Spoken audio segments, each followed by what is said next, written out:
Allez, j'ai le plaisir de vous recevoir, vous, notre public, nos auditeurs sur Maxi Martinique 107.1, 107.3 FM et en simultané vidéo sur gtmag.fr pour la grande émission Automoto de la fin de semaine en prime time, les experts Automoto. On peut s'applaudir si vous êtes d'accord. Et oui, nous sommes vendredi et comme tous les vendredis à 18h, les expertes et les experts de la bande AJM sont à l'arrobase du Casino Batelière Plaza pour traiter l'actualité automoto d'ici et d'ailleurs. Et merci au personnel d'ailleurs de l'arrobase qui nous accueille et qui vous accueille pour ce dernier spectacle qui permet d'assister tout en dînant donc à l'enregistrement de notre émission. Venez nombreux, c'est sympa. Nouvelle carte à l'arrobase aussi, sachez-le. Je suis ce soir avec Andrea Tufano, qu'on peut applaudir bien fort. Vanille Lemouliec, dont c'est le retour. On ne comprend pas, tu as disparu pendant quelques temps. Qu'est-ce qui s'est passé? Est-ce que tu n'aurais pas monté une boutique par hasard? Si, je travaille beaucoup en ce moment. Alors, dis-nous ta boutique, elle est où alors du coup? La Villa des Lucioles qui se situe à Clairières, donc pas très loin d'ici d'ailleurs. D'accord. Et vous pouvez y retrouver plein de choses parce que c'est la caverne d'Ali Baba. Je travaille avec des créateurs du monde et chaque objet a son histoire. C'est juste génial, avec une collection de robes aussi magnifique. Bon, il faut aller voir quoi. Hein, donc la Villa des Lucioles, juste après la clinique Saint-Paul. T'as essayé les robes, toi? Moi, j'ai essayé les robes, ouais, j'ai essayé les robes. Mais moi, c'est pour le samedi soir. Moi, tu sais, je sors en robe le samedi soir. Tu sais, il n'y a plus de sexe aujourd'hui. C'est unisexe. Je reçois avec plaisir Nicolas Aron, qu'on peut applaudir bien fort. Bonsoir. Que j'ai croisé au Morne Vert, je crois, en vélo. Ah, au Morne Vert. C'était toi? C'était moi, évidemment. J'ai doublé, là, à un moment donné. Tout au sommet, c'était bien moi. Super. Et Éric Rouget, bien sûr. Bonsoir. On lui dit bonsoir à vous. C'est super sympa d'être là. Ça me fait plaisir de tous vous retrouver. Et en plus, je me suis gouré de fiches, donc c'est pas grave. On va changer de fiche. C'est pas méchant. Alors, ce soir, ce qui est intéressant, avant de parler de ce qu'on va dire ce soir, je vais vous parler plutôt de RMC, puisque tout le sport est chaque semaine sur RMC, vous le savez. C'est diffusé donc sur Maxi Martinique. Et le matin, à 7h05 et 8h05, vous retrouvez JM de la bande JM pendant la matinale d'Apolline de Malherbe, mais juste avant le Super Moscato Show. Oui, alors donc voilà, je reviens sur mes feuilles. Donc il y a des soirs comme ça, il y a des jours comme ça où ça va mal, et c'est un petit peu le cas parce que j'étais pas tout à fait en face de mon bon texte.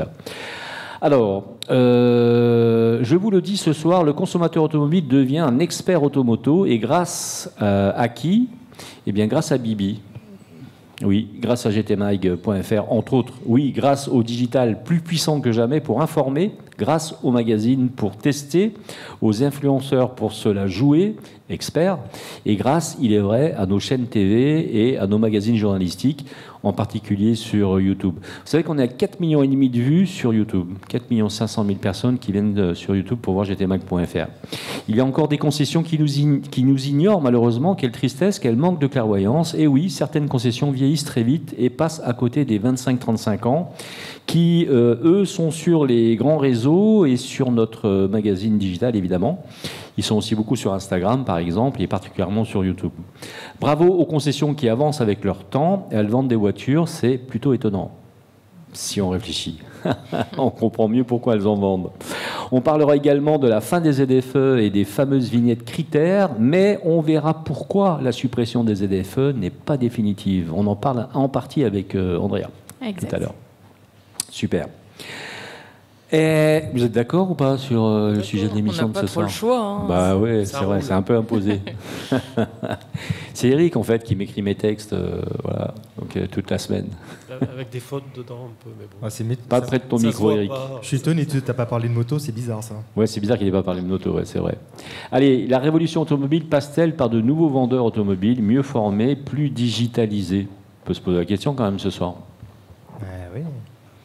Je sais pas, vous allez dans les concessions de temps en temps automobiles? Nous, on y va quasiment tous les jours. Nous, peu, mais, ouais. Mais on lit un petit peu tout ce qui se passe, donc on voit bien qu'il n'y a pas de voiture sans digital maintenant, ça n'existe plus. Et ça monte en puissance, en fait. Le digital prend de plus en plus de place dans la conduite et dans le confort automobile, non? Alors moi, je me pose une question, c'est aujourd'hui la concession...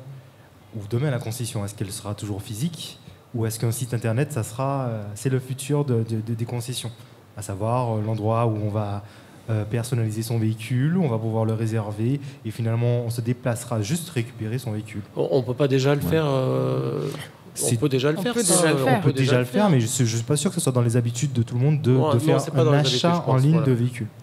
Bon, on verra un peu plus tard qu'il y a certaines marques ou groupes plutôt qui jouent à l'échelon national cette fois, ou international plutôt, qui jouent le jeu justement de la digitalisation. Merci, je vais y arriver. Par contre, c'est deux mondes qui s'affrontent finalement. Le monde, on va dire digital, donc un peu irréel, et le monde réel. Mais les deux sont obligatoires. À un moment donné, effectivement, il faut récupérer sa voiture. Même si on l'a commandée sur Internet, par exemple, sur un site spécialisé qui vous accueillerait de façon très digitalisée. À un moment donné, le virtuel rejoint le réel et il y a aussi un problème de service après-vente, sûrement. Enfin, je suis tout seul à parler, mais allez-y. Hein. Oui, on a aussi, je pense que le consommateur a aussi besoin de toucher, de sentir... De parler à quelqu'un qui va le rassurer. Peut-être aussi, mais je pense que le contact avec le véhicule est important. Alors ça c'est vraiment en train de changer, par contre. Alors ça, par contre, c'est pas du tout dans les tendances. Le contact avec le véhicule, parce qu'on est quand même sur un achat... qui implique un certain coût, peu importe le type de véhicule, même un véhicule entrée de gamme, ça reste quand même au moins 20 000 €. Donc c'est vrai qu'il faut essayer, le tester, le voir de visu, pour y avoir un petit peu travaillé. Il y a des personnes qui arrivent et qui se disent « Ah, mais je le voyais beaucoup plus haut, je le voyais beaucoup plus bas, même si toutes les informations sont présentes, garde au sol de 10, 15, 20, 30, bref, peu importe. On a du mal à s'imaginer dans un véhicule l'espace qu'il peut apporter, l'espace du coffre, comment on imagine ses enfants aussi à l'intérieur. Et puis tout simplement, quand on se met au volant, on se rend compte de l'ergonomie de certaines choses. On se dit « Ah, mais le volant est mal placé, le frein à main ne me convient pas. » Eh ben, tu es entièrement en contradiction quasi parfaite avec les réactions des consommateurs aujourd'hui. Pourquoi ? Parce que le digital correspond parfaitement à toutes les réponses qu'on peut se poser. C'est-à-dire qu'on peut aujourd'hui, soit grâce à un magazine comme le nôtre, je le cite pour exemple, mais soit par un influenceur, soit par un magazine virtuel, soit par une présentation virtuelle, on peut très très bien comprendre, connaître la capacité du coffre, savoir comment la voiture se module. Bien évidemment, mais on le voit. Non, mais c'est pour répondre à ton affirmation. On le voit, mais par exemple, moi je sais que je ne pourrais pas acheter sans le voir de mes propres yeux. Il y a un espèce de côté affectif aussi, non ? Quand tu vois la voiture en Alors, vrai. ça c'est compensé. Alors bizarrement, il se passe deux phénomènes assez extraordinaires. C'est-à-dire que globalement, à l'échelon national, mais à l'échelon international, la marque a de moins en moins d'importance. La marque automobile a de moins en moins d'importance. Pourquoi ? Parce que il y a des marques étrangères, chinoises en particulier, pour ne pas les citer, qui amènent très bien aux besoins. Voilà, qui amènent une certaine fiabilité maintenant, alors que ce sont des petites marques, parfois c'est des start-up. Alors on ne parle pas de BYD, on ne parle pas de SAIC ou des gens comme ça, mais parfois au Japon, par exemple, il y a des start-up qui se montent et qui vendent très très bien leur voiture à la place d'une Audi, d'une Mercedes, d'une Jaguar, etc.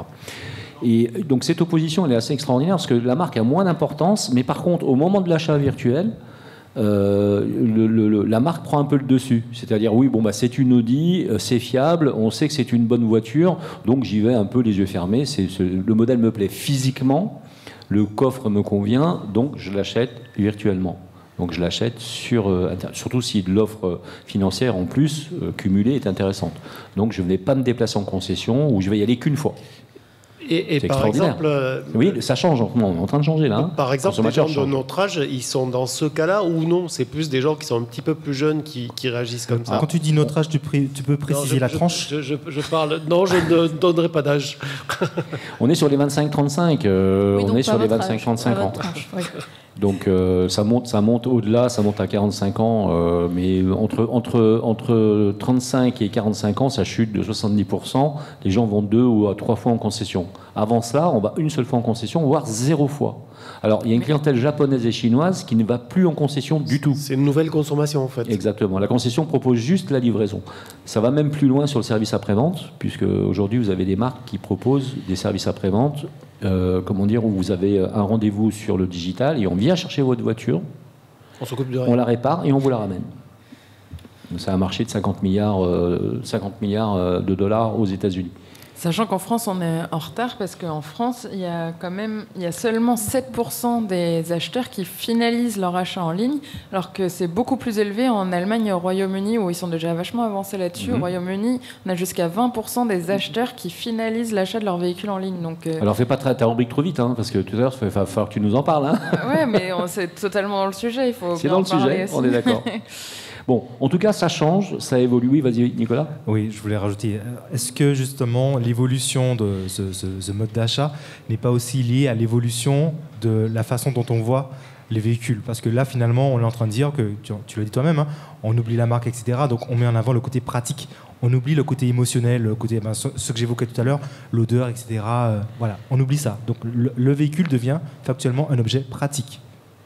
On est d'accord, ça fait partie. C'est un plaisir. Enfin, pour moi, c'est pas une contrainte de me déplacer en concession, d'échanger, de voir les véhicules. Alors, ça dépend. Il y a des concessions qui sont plus ou moins accueillantes. Je pense que ça dépend malheureusement aussi du prestige de la marque, où le service ne sera forcément pas le même. Mais selon le des vendeurs aussi, des vendeurs qui sont là. Oui, mais je parle déjà, les vendeurs ont aussi la connotation et l'image de marque. Donc, si vous allez dans une concession premium ou dans une concession d'une marque, on va dire, avec une entrée de gamme assez accessible pour tous. Généraliste. Oui, voilà, généraliste, eh bien, on n'a pas la même prestation. Mais je trouve ça plaisant d'aller en concession, d'avoir son véhicule ça, sous la c'est toi, bâche. c'est ton avis. Oui, c'est ce que je dis, c'est mon avis, mais je pense que si je réfléchis comme ça, je pense que beaucoup de personnes peuvent réfléchir comme ça. Alors, écoutez bien à l'instant tôt le matin, 7h05, 8h05 sur Maxi, regardez bien GT Mag avec les articles qui sont reliés sur GT Mag, et écoutez bien les rubriques de ce soir, parce que de tout ça, on en parle. Nicolas va nous en parler tout à l'heure, de cette relation on va dire, du prospect, hein, celui qui va acheter une voiture, donc qui est prospect, il ne connaît pas encore la concession, comment il réagit quand il va dans une concession et qu'est-ce qu'il bloque. Nicolas pourra nous en parler sûrement tout à l'heure, parce qu'il y a plusieurs blocages dans la concession, et on va voir quel jeu doit jouer la concession pour être sûr d'avoir ce prospect, de le garder et de lui vendre une voiture. Encore une fois, là aussi, les choses changent. Donc on va en parler un peu plus tard. Alors, l'autre question que je voulais poser, est-ce que le réseau client des vendeurs est-il en train de se tarir dans les concessions? Vous savez qu'en Martinique, là on parle de la Martinique spécifiquement, de la Guadeloupe, des îles en général, beaucoup de concessions se reposent sur le réseau du vendeur, c'est-à-dire le nombre de connaissances qu'il peut avoir, donc le nombre de gens qui savent que le vendeur travaille chez telle marque, et donc le nombre de gens qui s'appellent entre eux et qui se disent bah tiens, je vais changer de voiture demain, ah bah tiens, appelle Nicolas, parce que Nicolas travaille chez Peugeot, et il va te vendre une super voiture, machin. Et donc généralement, on s'embête pas trop, on appelle Peugeot, le gars vous fait une belle remise, et bah, vous repartez avec votre Peugeot. C'est un peu à l'ancienne.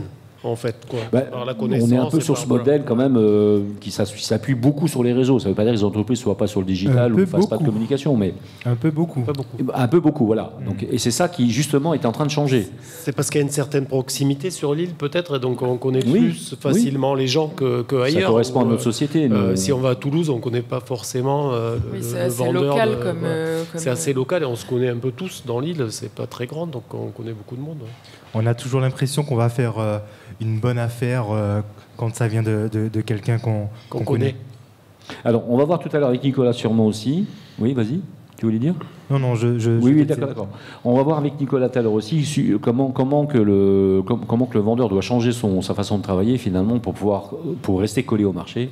Et en ce moment, c'est très compliqué d'ailleurs en Martinique, en Guadeloupe, parce que justement ce réseau Starry, que les gens agissent d'une autre manière, c'est-à-dire qu'ils vont chercher l'information du véhicule sur le digital, alors peu importe lequel, on est dedans, mais il n'y a pas que nous. Donc quand ils vont arriver à la concession, ils savent déjà...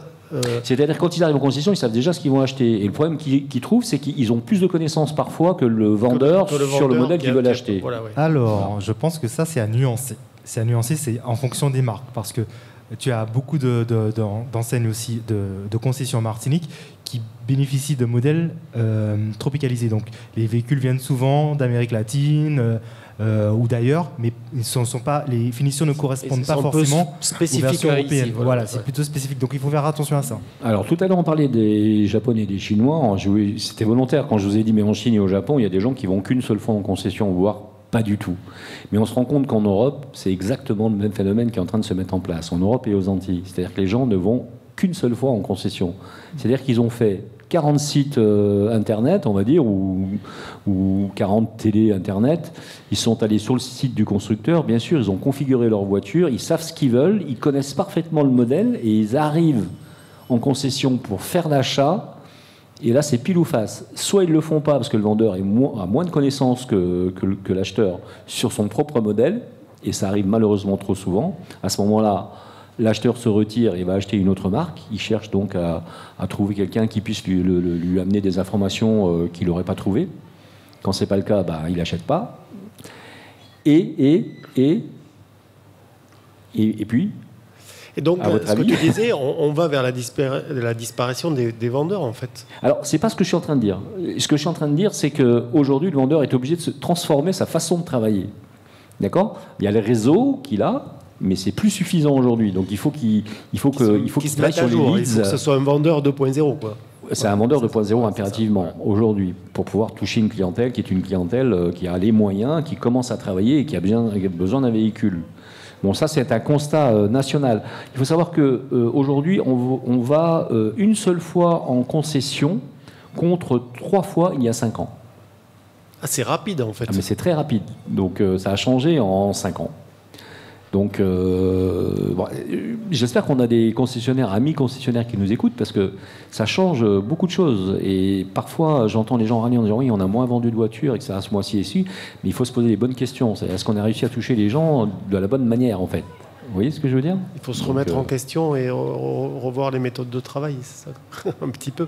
Il faut évoluer avec son temps, ce qui n'est pas forcément évident quand tu as été formé à un type de vente et qu'en fait, au cours de ta carrière, les choses changent. Ça évolue tellement vite. Il a dit 5 ans, c'est très peu de temps, en fait. Tout à fait. Alors, dans cette enquête qui a été menée à l'échelon national et européen, il ressort aussi qu'un conseiller commercial qui ne connaît pas la concurrence à son produit est d'entrée noté hors jeu par le client. C'est clair. C'est sûr que si vous allez acheter une Peugeot 3008 et que vous ne mettez pas quelque chose en face, si vous ne savez pas quel est son concurrent et si vous ne connaissez pas sa concurrence, eh ben, le client considère que vous êtes hors jeu et donc il n'achète pas chez vous. Il part sur une autre concession. Ça vous paraît logique, ça, ou pas ?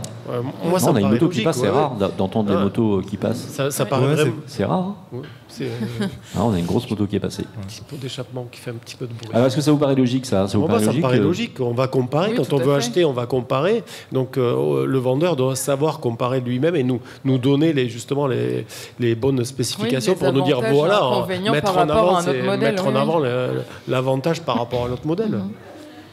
En fait, on revient sur le problème du réseau, on revient sur le problème du recrutement des vendeurs, etc. On recrute parfois des gens aussi sur leur réseau.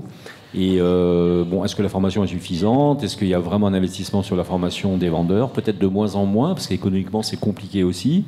Et parfois, on se retrouve donc avec des vendeurs qui n'ont pas la connaissance de leurs produits. Oui. Savez-vous aussi, je vous le donne pour information, savez-vous que très peu de vendeurs vont sur GT Mag. Certains n'ont jamais vu l'essai de leur modèle par notre magazine. C'est-à-dire qu'on fait un essai pour sa marque, pour son modèle qui est en cours, et le vendeur n'a jamais été voir l'essai. C'est dommage, ça pourrait lui faire un argument. Et encore moins celui des concurrents, bien sûr. Oui, mais ça lui ferait un argument de vente supplémentaire.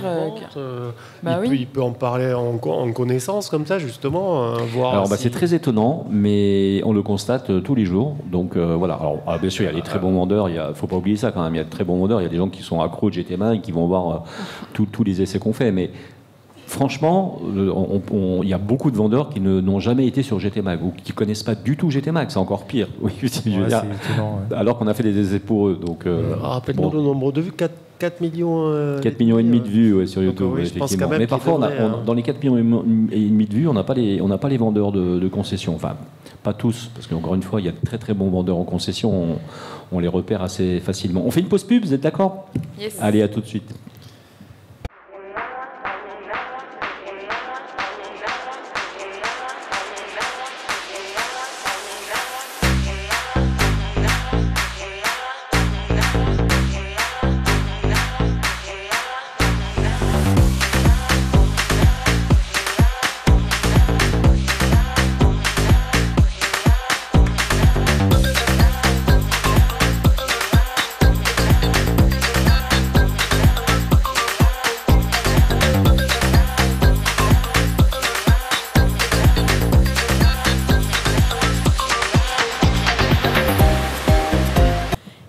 De retour avec la bande AGM sur Maxime Martinique en direct de l'arrobase du Casino Batelière Plaza. On retrouve JM et toute sa bande dans le grand talk show Automoto des Antilles. Et merci d'applaudir bien fort nos chroniqueuses et nos chroniqueurs. Bravo, on peut s'applaudir bien fort. Et bien évidemment, merci à nos fidèles partenaires. Je parle bien évidemment de la Belle Web, de Speedy Martinique, du Casino Batelière Plaza, de gtmac.fr et de l'arrobase du Casino Batelière Plaza. Merci à eux, franchement, c'est super sympa de nous recevoir. Bientôt des nouveaux partenaires en plus pour l'émission, vous allez le voir. On ne vous dit rien pour l'instant, mais ça va arriver. Alors, ce soir, on parle de révolution automobile, mais à l'échelon presque local, j'ai envie de dire.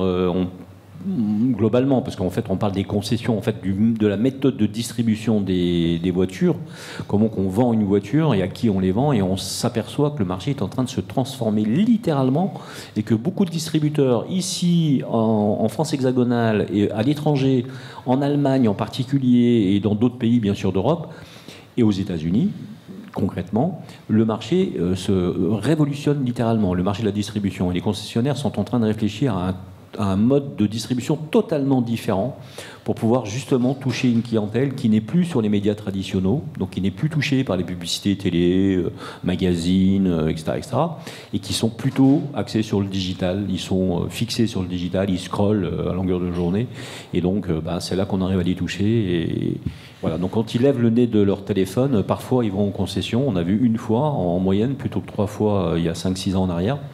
Donc, oui, une fois qu'on a un vrai besoin, à ce moment-là, le digital rejoint le réel et on va en concession pour acheter la voiture. On est d'accord là-dessus ou pas? Oui. Tout à fait. Alors, on se tourne vers Nicolas, parce que justement, c'est toi qui nous parles de l'avenir de la distribution d'ici et d'ailleurs. Ah bon, oui. Alors, J'étais pas au courant.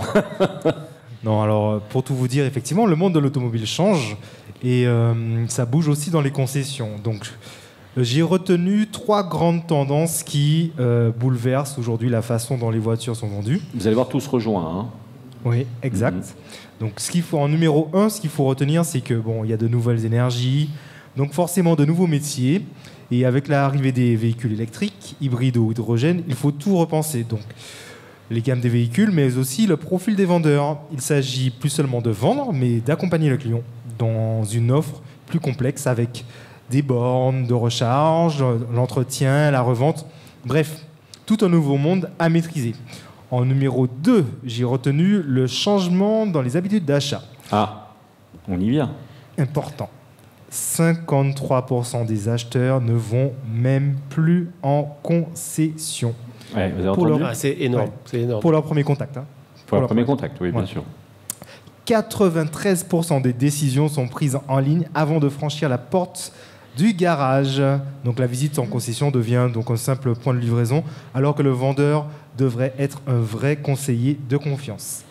En numéro 3, tout devient digital. Donc on entre vraiment dans l'expérience, dans une ère de l'expérience client 100% numérique. Commande en ligne, diagnostic à distance, entretien à domicile. Comme tu l'as dit tout à l'heure, aux États-Unis, certaines concessions comme Honda proposent même d'aller chercher la voiture du client chez lui, faire les réparations, la ramener.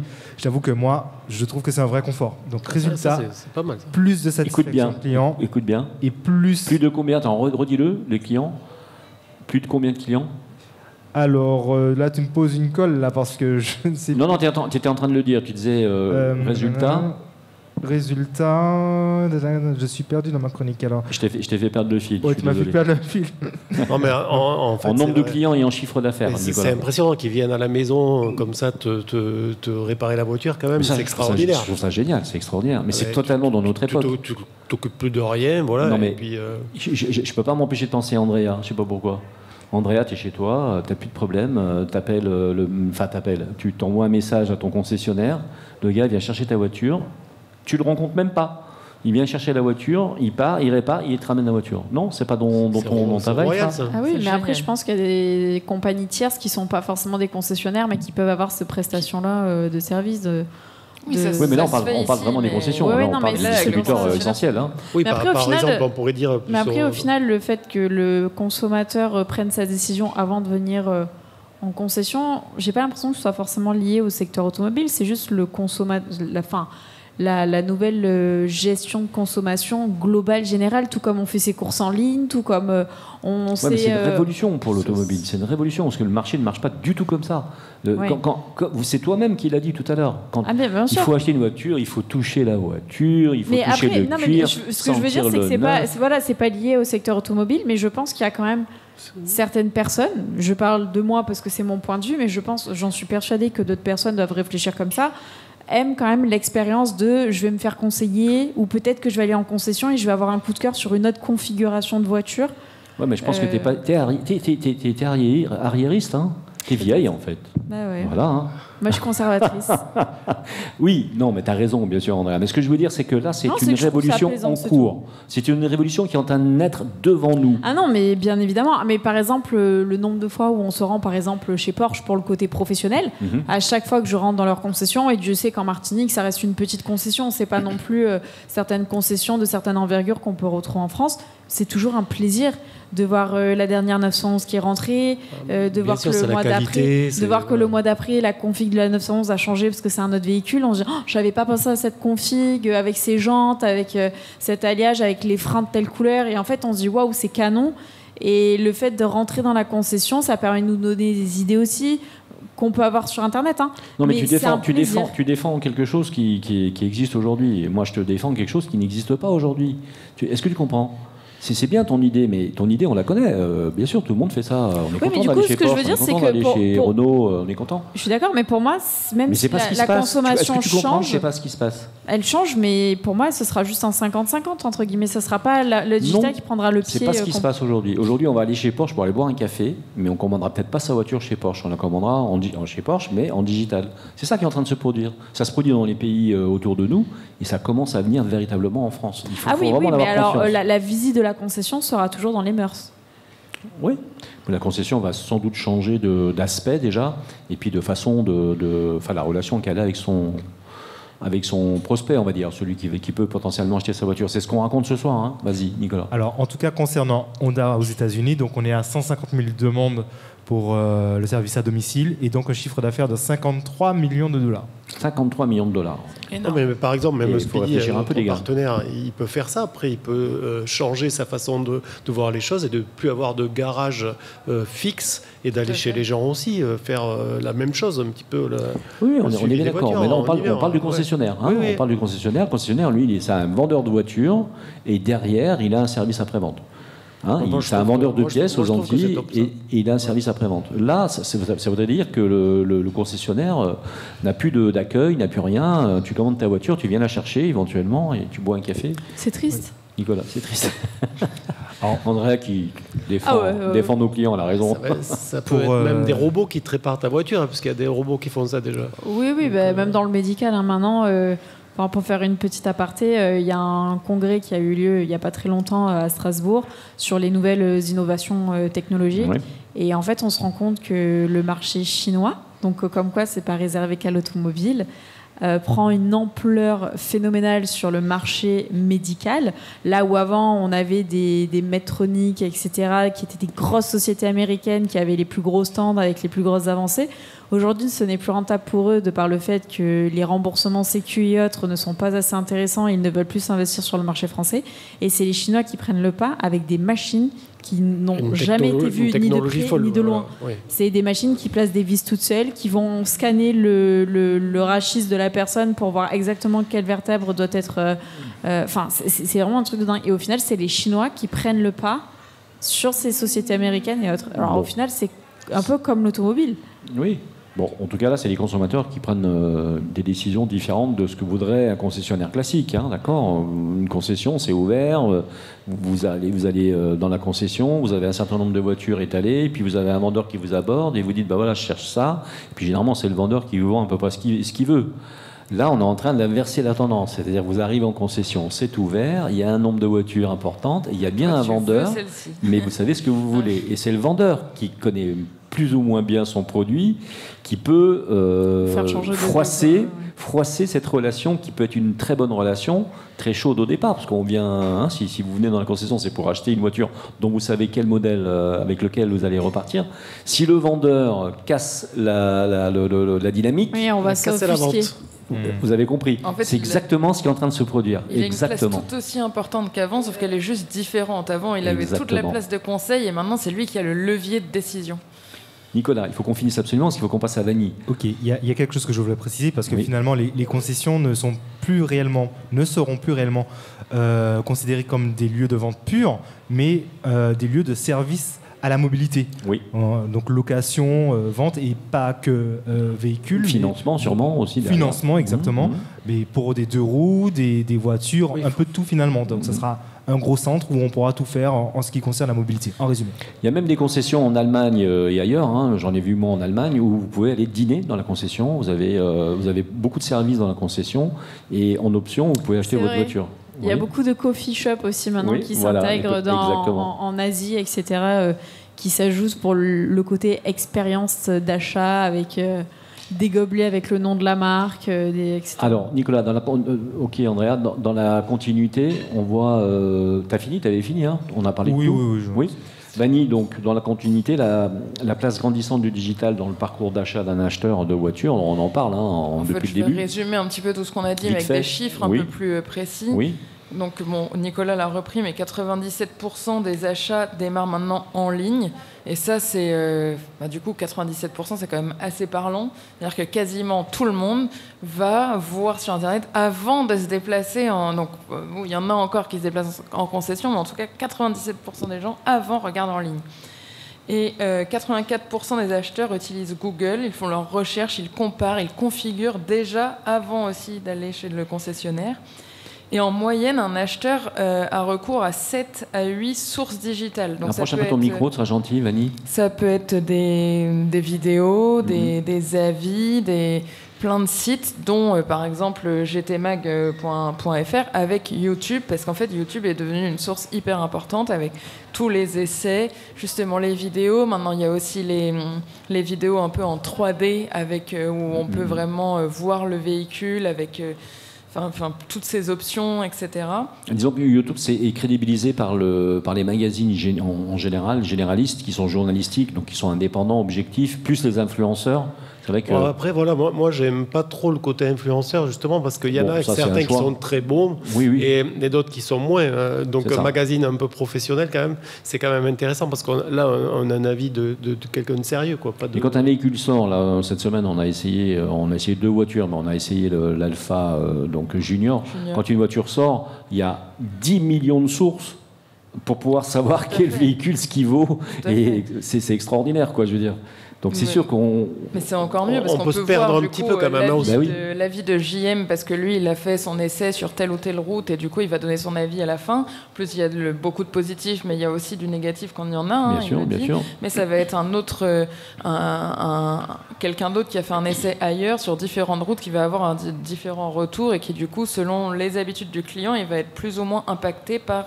telle ou telle vidéo. C'est-à-dire que le consommateur est de plus en plus averti, en fait. Le consommateur est averti, il sait ce qu'il veut concrètement. Nicolas, vas-y. Oui, alors vous savez que là vous êtes dans mon domaine d'expertise, donc j'ai tellement de choses à dire, mais bon, je vais me maîtriser, promis.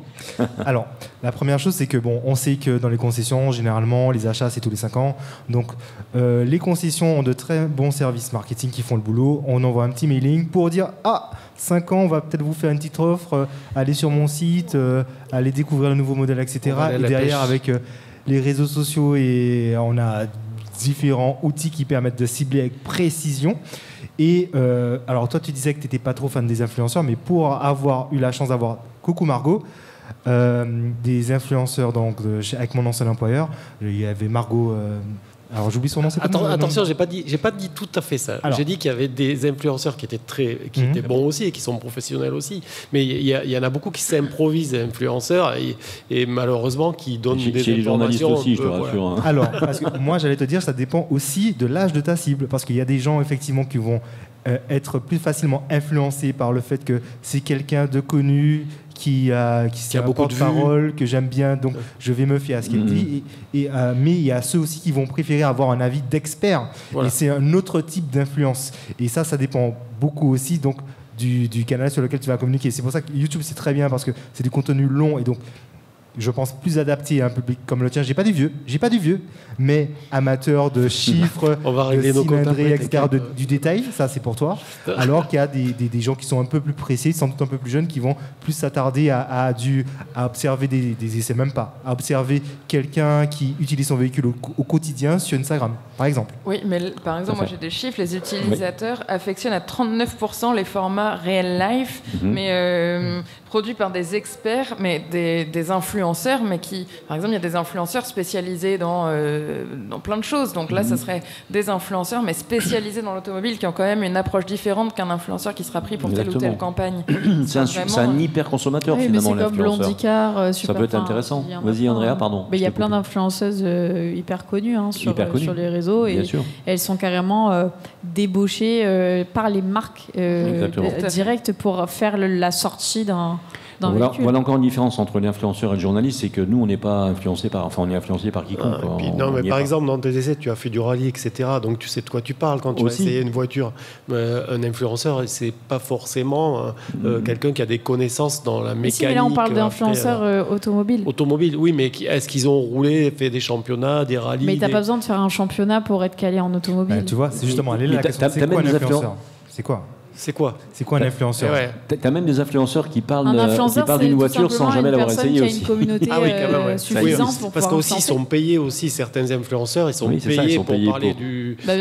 Donc ça triche un petit peu sur. Revenons quand même, Eric, sur la base de cette conversation-là avec le digital, c'est que le consommateur est vraiment sur le secteur automobile en particulier. Il y a quelques années, il n'était pas très averti. D'accord, donc il venait se faire manger à la sauce dont le concessionnaire ou le vendeur voulait le manger, tout simplement parce qu'on manquait d'informations, c'est tout simple.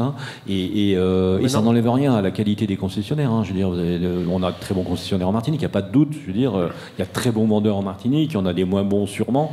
Mais je veux dire, voilà, le consommateur, quand il arrive en concession, il sait de quoi il parle. Donc, si vous êtes un vendeur qui ne connaît pas son produit ou qui ne connaît pas sa concurrence, ça va être compliqué, vous êtes plutôt mal en ce moment. Voilà, il faut refaire un peu de formation. Alors, je pense que c'est un sujet hyper important parce que tout à l'heure, on parlait des moteurs de recherche. Et Andrea, tu seras d'accord ou pas? Tu me le diras tout à l'heure. Oui, je te le dirai. Bon. YouTube est en théorie, avant tout ce qui est IA, YouTube est le deuxième moteur de recherche. Ça, il ne faut pas l'oublier. Et aujourd'hui, est-ce que je pose la question? C'est une question qui fâche. Une question qui fâche, ouais. Est-ce qu'aujourd'hui, un vendeur peut être plus performant en termes peut mieux connaître son produit que l'IA? Voilà, j'ai posé le sujet. Bonne chance. Non, franchement, en fait, de toute manière, tout ce que le vendeur va apprendre sur le véhicule, ça va être de par ses connaissances techniques, de par les fiches techniques, de par ce que le constructeur a pu émettre, l'information pure et dure, que l'IA, dans tous les cas, a. Et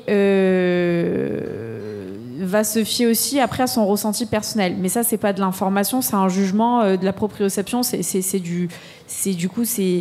subjectif. C'est pas l'IA, c'est une encyclopédie qui va recroiser toutes les informations concernant ça.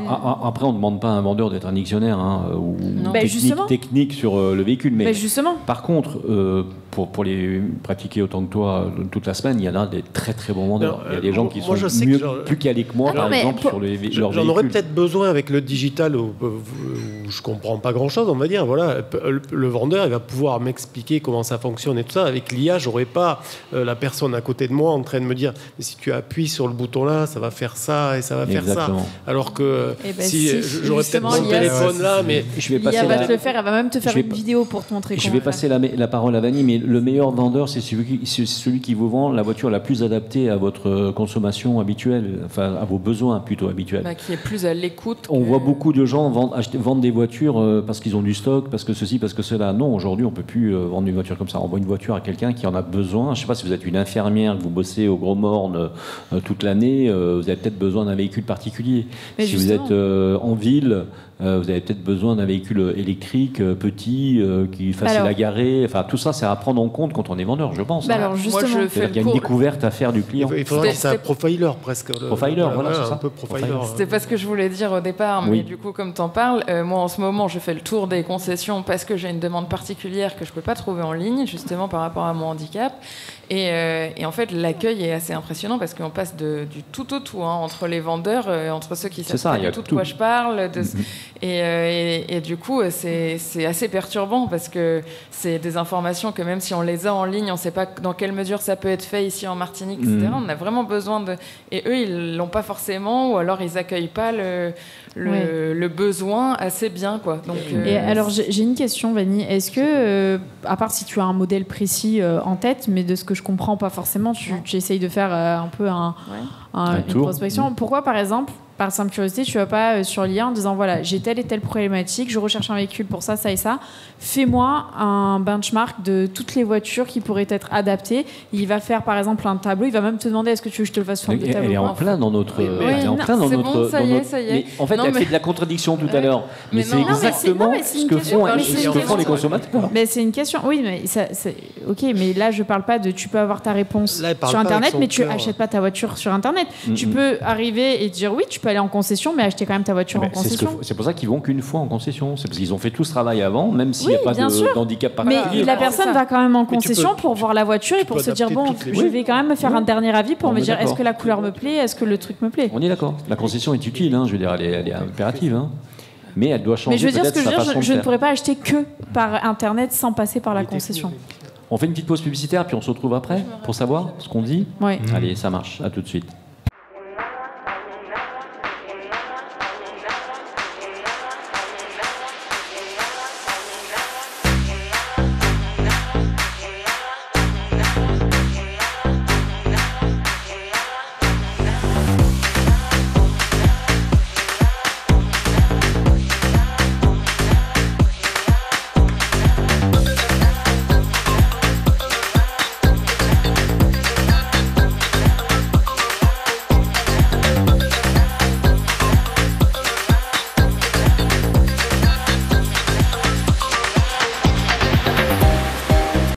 De retour avec la bande AGM sur Maxi Martinique en direct de l'arrobase du Casino Batelière Plaza. Il y en a qu'un qui est actif là sur. On est là.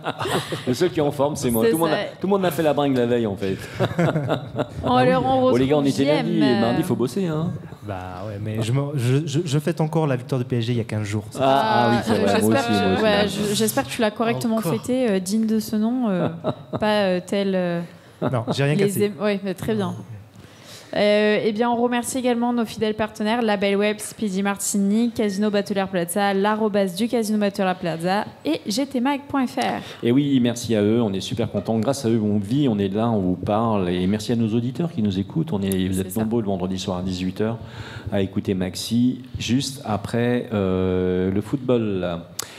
Va-t-on vers la fin des concessions qui deviendraient des lieux de liaison entre monde digital et monde réel, qui serviraient donc juste à la livraison et au SAV? C'est la question qui est posée aujourd'hui. Vous avez bien tous compris derrière votre radio qu'on n'est pas en train de casser les concessions, c'est pas l'objectif.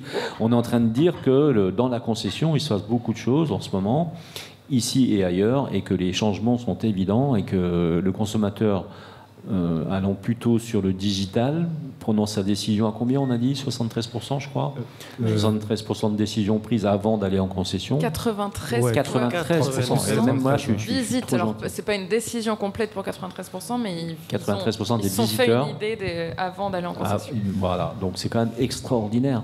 Donc celui qui passe à côté de ça, c'est que le mec, il n'a pas compris. Il faut qu'il change de métier. Je veux dire, il faut vraiment s'axer sur le digital quand vous êtes concessionnaire aujourd'hui. C'est impératif. Surtout quand on voit les chiffres d'Europe, au final, comme je disais au tout début, où il y a 20% quand même d'achats qui se font en ligne au Royaume-Uni maintenant. Nous, on est à 7% en France, mais ça va croître, c'est sûr. Alors moi, il y a des choses qui m'épatent. Vous savez qu'encore une fois, je vous le redis, avec nos 4,5 millions de vues, vous avez des concessionnaires, ils ne nous connaissent pas en fait. Ils ne savent pas qu'on est là et ils ne comptent pas sur nous en fait. C'est quand même incroyable, mais vrai. C'est inimaginable.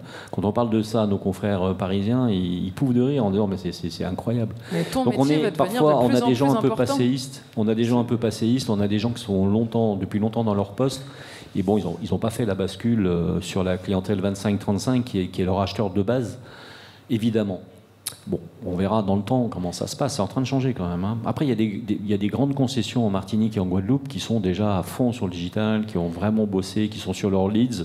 Et ça fonctionne, ça marche. Hein. On a reçu Peugeot, par exemple, la semaine dernière. Eux, ils sont à fond sur cette digitalisation. Merci beaucoup. Oui, ils s'en rendent compte, donc ils se mettent à la page, quoi. En fait. Ils se mettent, bien sûr, mais ils se mettent à la page. Et puis surtout, il y a une baisse. On l'a vu tout à l'heure en début d'émission, il y a cette baisse du réseau vendeur qui fait que quand il y a une baisse de réseau vendeur, vous êtes obligé d'augmenter votre communication et marketing digital donc, et la communication classique, puisqu'aujourd'hui, malheureusement ou heureusement, on communique énormément sur les anciens médias, c'est-à-dire la radio et la télévision.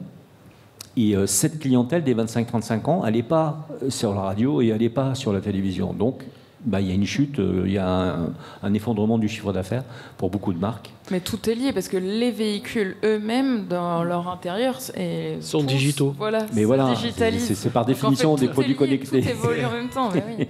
Exactement. Tout est et d'ailleurs, on essaye de nous fait. éliminer, je ne sais pas si vous vous rappelez, c'est-à-dire qu'on essaye d'éliminer le pilote. Oui. Hein, avec les voitures autonomes. Oui. Donc vous voyez bien qu'on va vraiment sur... C'est en cours. C'est en cours. En même temps, quand on va conduire Eric, on se dit, bon, c'est mieux d'avoir un pilote. Voilà, je suis méchant parce que c'est pas vrai. Vas-y, Nicolas. Tu parlais des médias traditionnels, et avec la différence entre le traditionnel et le digital, mais pour moi, la vraie plus-value du digital, c'est la personnalisation. C'est-à-dire que en tradi, on va... Et l'instantanéité. Aussi. On va communiquer, mais on ne va pas pouvoir faire à la carte, en quelque sorte. Et on ne va pas non plus avoir ça va être difficile de mesurer l'impact, on va dire. Alors qu'au digital, tu peux toucher une fois, tu peux retoucher autrement avec une promo, tu peux vraiment cibler en fonction de l'âge une offre, un type d'offre, etc. Donc c'est aussi la force on ne va du pas digital. attendre le dimanche matin l'émission à la télé qui passe, on parle des voitures. Automoto, on l'a tout de suite. On l'a tout de suite, c'est immédiat. On clique et on l'a immédiatement. Tu es touché chez toi, effectivement, il y a ça aussi. Ouais. Alors, le pire du pire aussi, il faut le savoir, le pire du pire, dans l'enquête qui nous a mené à cette émission, c'est la contre-publicité. C'est-à-dire le vendeur qui se fait passer pour un espèce d'animateur et qui vend sa propre voiture sur le digital. Alors ça fonctionne pas du tout. Alors ça, c'est contre-productif. Alors pire encore, le directeur de concession qui vient et qui fait de l'animation et qui essaye de vendre ses voitures ou ses promotions. Alors ça, c'est l'anti-vente par définition. Donc il y a beaucoup de gens qui sont un peu sensés, on va dire, qui se disent oulala, ça sent le... Ça agresse un petit peu comme... Oui, c'est très agressif. Voilà. Donc si vous êtes journaliste, vous avez envie de faire de l'auto, faites-le, mais si vous ne l'êtes pas, laissez tomber, laissez-nous la place, c'est plus facile. Nous, on ne vend pas de voitures, par exemple, ça, on ne sait pas faire. Hein. On les présente, mais on ne les vend pas. On se tourne vers Eric, ou pas ? On peut. Allez, on peut. Pourquoi Eric ? Parce qu'on voulait parler du paysage automobile à l'horizon 2030. Alors, tu vois, c'est une amorce avant la rubrique d'Andrea. Et oui, moi, vous savez un petit peu, je suis un doux rêveur, donc je voyais déjà le futur automobile avec toutes ces voitures autonomes, avec ces voitures volantes, bien sûr non polluantes quand même, évidemment, qui vont changer notre mode de vie et nos paysages, en particulier urbains, puisque si on fait ça, ça va changer. Mais parfois, le rêve, il est confronté à la réalité économique. Nous l'avons vu avec la Commission européenne qui rendait flexible la transition écologique un petit peu, donc il faisait attendre un petit peu. Et les lois du marché, les dictats des constructeurs automobiles, la marche forcée de certains pays comme la Chine, me réveille parfois en sursaut et me ramène à une forme de réalité. On sait par exemple que pour l'instant, seuls 13% des Français sont prêts à acheter un véhicule électrique. Donc quand même, c'est encore triste. Faible, même moi, en Martinique, on est à 3%. Voilà, donc c'est un peu compliqué. On est à 5%, pardon, excusez-moi. Entre 5 et 6% en Martinique. Donc j'ai bien peur que le paysage automobile ne change guère tant que les mentalités ne changeront pas. Il y aura quelques constructeurs historiques qui ne vont pas s'adapter assez vite au nouveau marché et qui vont disparaître, tout simplement, je pense, et de nouveaux véhicules venant d'autres continents qui vont prendre leur place, comme ça s'est passé par le passé déjà. Oui, bien sûr. Donc j'ai bien peur que ce soit les constructeurs européens qui payent un petit peu le prix de ce changement. Voilà, c'est le cas, de toute façon. Donc mon rêve est encore loin de la circulation automobile qui ressemble à celle des films un petit peu d'anticipation. Hein. Et peut-être qu'avec d'autres modes de propulsion aussi, on aura peut-être d'autres modes de propulsion, même que l'électrique, hein, donc, qui pour l'instant fait figure de proue, mais peut-être pas. On trouvera peut-être aussi des défauts. Sur l'électrique, hein, on peut dire, sans t'arrêter, mais sur l'électrique, on peut dire quand même que l'Europe est passée à côté, quoi. Globalement, l'Occident c'est certain. est Alors passé à côté. Peut-être qu'elle trouvera, elle, d'autres solutions pour contrer ce phénomène un petit Donc peu. on est en train de rattraper quand même, hein, ouais. Globalement, c'est lent, mais on est en train de rattraper, mais c'est vrai qu'on a du retard sur l'électrique, sur les batteries, la construction des batteries. On a vu qu'il y a des gigafactories qui se sont cassées la figure en Europe, en Allemagne en particulier, donc des entreprises qui ferment par manque de commandes. Donc et puis à côté, vous avez BYD qui construit des gigafactories justement qui sont grandes comme des immenses villes des États-Unis. Là, et donc, on se demande quand même ce qui va se passer. Donc tant que la géopolitique et l'économie décideront du sort des consommateurs et de la planète en même temps, hein, ce paysage, pour moi, il va rester un petit peu figé. Donc voilà, je ne sais pas ce que vous en pensez, vous, mais moi je pense que pour l'instant, ça ne va pas beaucoup bouger, à part l'électrification, mais je pense que ça va rester un petit peu... la vision de la voiture qu'on a, elle est encore une vision un peu vieille, on va dire, hein, quand même. Ouais. Bon, après, il y a beaucoup de gens qui ont basculé sur l'hybride, donc il y a quand même beaucoup de gens qui ont une forme de prise de conscience. Bon, c'est beaucoup poussé par l'État, mais c'est vrai que voilà, aujourd'hui, c'est ça, c'est économique en fait. Ça a explosé la vente. D'abord, le prix de l'énergie a beaucoup aidé. Le prix de l'énergie. Et puis les constructeurs ont vu que l'hybride se vendait, donc ils font des voitures hybrides. Bien sûr, oui, non, mais ça, les constructeurs, ils vont là où est leur intérêt, par définition. C'est ça, donc on ne va pas forcément dans l'intérêt de la planète ou dans l'intérêt de... on va au plus court. En fait, j'ai l'impression qu'on n'a pas une vision à long terme on a cette vision, si on écoute l'ADEME, l'AVER en Martinique, tout ça. Oui, mais ça, c'est les gens qui réfléchissent et tout ça. Et c'est pas eux qui vendent des voitures. C'est leur job de réfléchir. Eux, ils réfléchissent, mais les gens qui vendent les voitures, c'est eux qui ont le pouvoir, hein, un petit peu, même par rapport à la politique. Hein. Moi, je pense que la voiture électrique est arrivée trop vite sur le marché. C'est-à-dire que trop vite avec de bonnes ou de mauvaises explications. Il n'y a pas eu de sensibilisation en amont. Il n'y a pas eu une grosse préparer sensibilisation, effectivement. Tu as raison, Andrea. Et ça explique peut-être un petit peu l'engouement de l'hybride. C'est-à-dire que les gens qui ont eu peur de manquer d'autonomie, alors ça concerne moins les Antilles, même si ça concerne les Antilles, parce qu'en France, la problématique est un peu différente. Les trajets sont plus longs, 600, 700 km. C'est vrai que quand vous partez en vacances, je vais te laisser la parole, quand vous partez en vacances, vous avez une voiture électrique, oui, vous pouvez vous poser la question, où c'est que je m'arrête? Est-ce que les bornes vont bien marcher? Est-ce qu'il n'y aura pas trop de monde? Est-ce qu'il n'y aura pas une queue de 3 heures? On va y arriver parce que l'autonomie, elle a augmenté quand même. Même les camions commencent à rouler en électrique. Oui. Donc, mais ça explique quand même l'engouement pour l'hybride, parce que finalement, je fais un pas en avant, même si je fais 3 pas en arrière. On fait un peu de l'écologie, mais on prend pas de risque. Voilà. Mais 2035, c'est fini normalement l'hybride. Voilà, donc si vous avez acheté une hybride, il faut savoir qu'un Est-ce jour... que tu penses qu'on va se tenir à ça? Moi, Pour l'instant, Mme von der Leyen a confirmé les choses. Il faut arrêter de penser qu'on va revenir en arrière, les gars. C'est comme la ceinture de sécurité, c'est pareil. Mais oui, parce qu'on est quand même, on regarde toujours un petit peu avec notre petit cosme européen, français, et le chinois ou l'indien, où ils ne regardent pas les choses de la même façon. Ils produisent, et puis d'ailleurs, comme on le sait, l'électrique...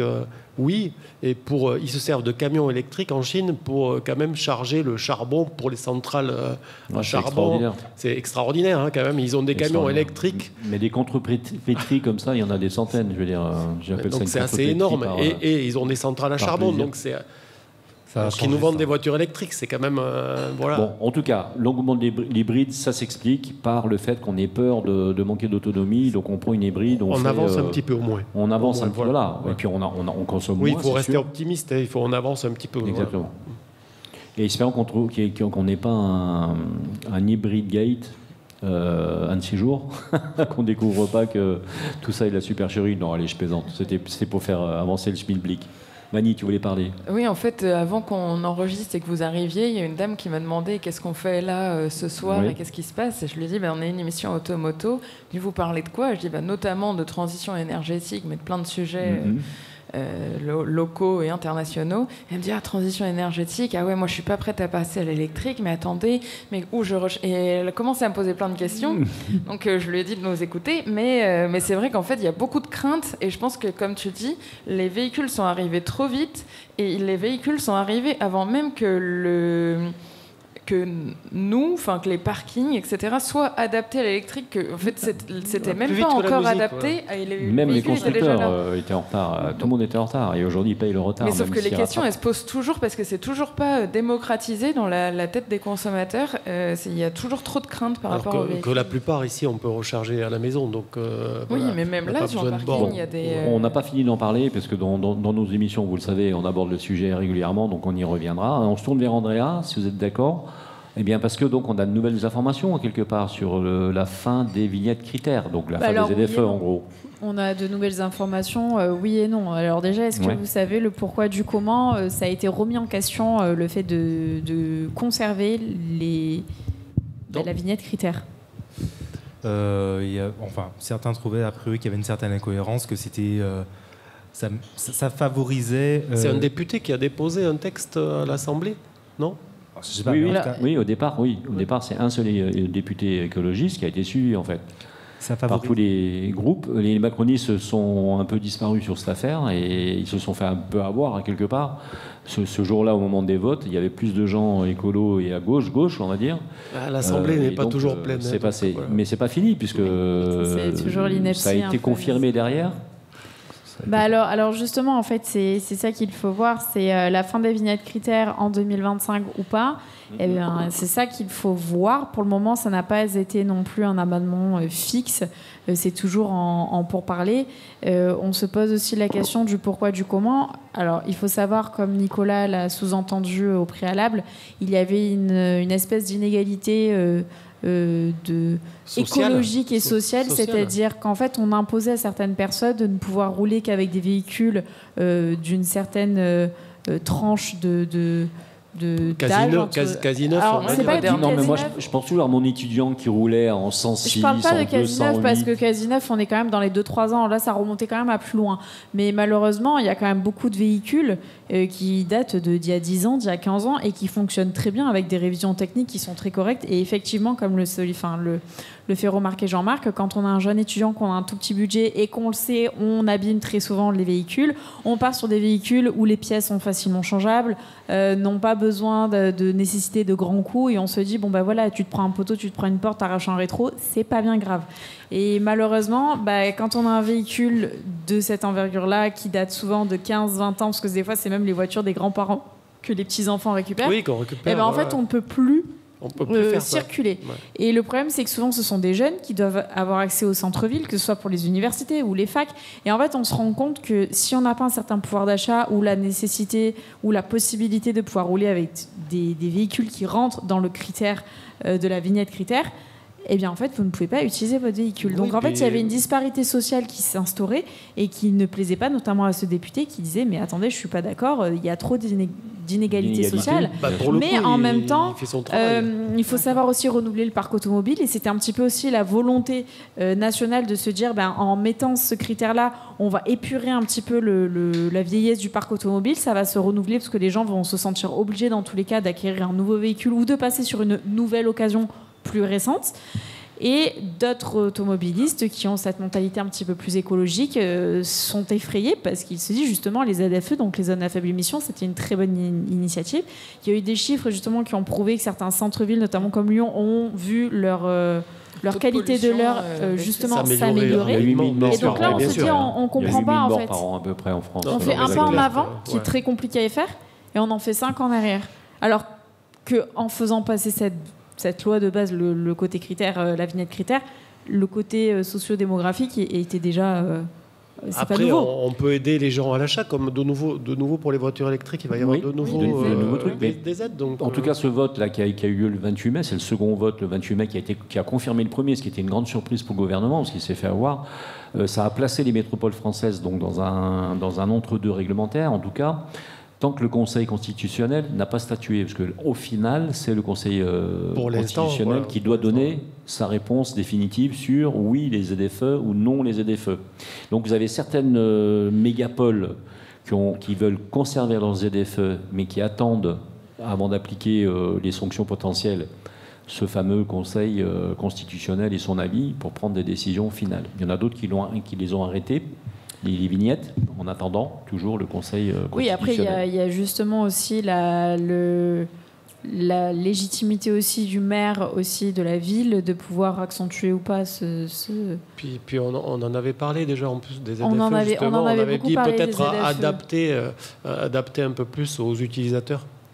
Alors c'est pas vu qu'on est dans un entre-deux, c'est pas tout le monde sur le V8 et tout le monde sur le V6.